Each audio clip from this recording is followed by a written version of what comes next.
has a ceaseless feud with her mother. And my ex-mother-in-law, who I'm still friendly with, would call me on the phone and start sobbing and say, "What do you think you and I have done to deserve to be treated like this?"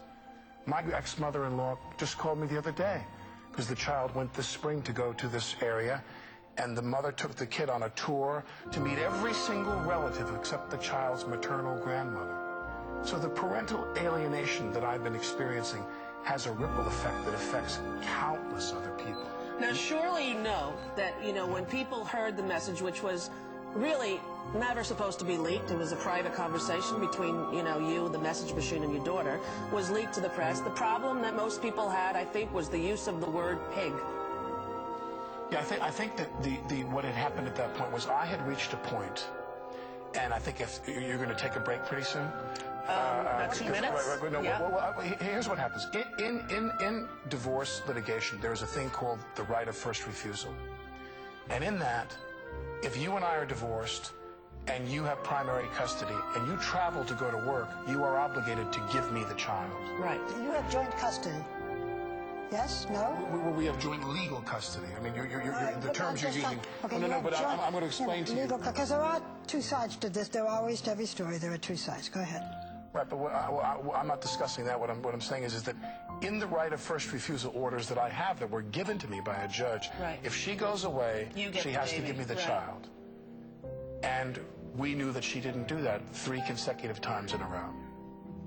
And so we went to the court, and the judges do nothing to protect your rights if you're a man in California. Nothing. And the judge in this case said, we think that she's violated this order. And the judge was like, so what do you want me to do about it? You file a contempt suit. They always want you to be the bad guy, to humiliate the other person, to keep the litigation going. So we pressed a contempt charge because the judge forced us to. We had no other outlet for enforcement. And then they finally said, we will acquiesce and we will obey the order. I was given my daughter.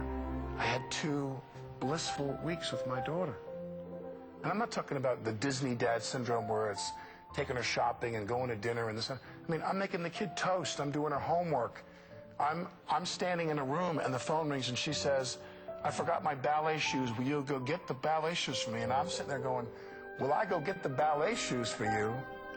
You bet I'll go get the ballet shoes for you. That's why I'm here." It was just great. The mother comes home and the phone gets turned off. And I don't speak to the child again for 10 days. And what you learn in parental alienation is that affection for the alienated parent or loyalty to the alienated parent is portrayed as betrayal of the custodial parent. And that parent communicates in very subtle and not so subtle terms that this person is not a part of my life and I don't want anything to do with them, and I don't want you to either. And they violate court orders, and they force you to keep this thing going. And this is why, and this is the last thing I'll say about this is why I would sit in rooms years ago when this process began for me, and men would look at me, and the tears would well up in their eyes. And they were men who loved their children. And prior to their divorce, no one had doubted that they loved their children. But once these lawyers dragged them into this process, they went through this thing and they wrote off those children and they wrote off that family.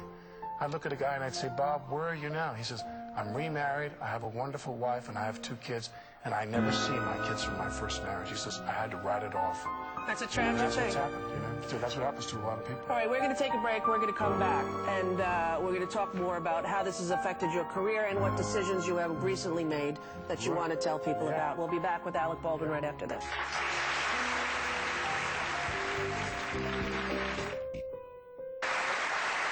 Back with Alec Baldwin. Well, I just to finish answering your question, obviously calling your child a pig or anything else is improper and inappropriate, and I apologize to my daughter for that. I can't tell you how many people who are like amazing. I mean, you and I, but all of us know the most famous and privileged people in the world, and some of them would call me on the phone and say, "God, if they taped some of the things I said to my kid, I've said that on this show. And I've had a lot of other people.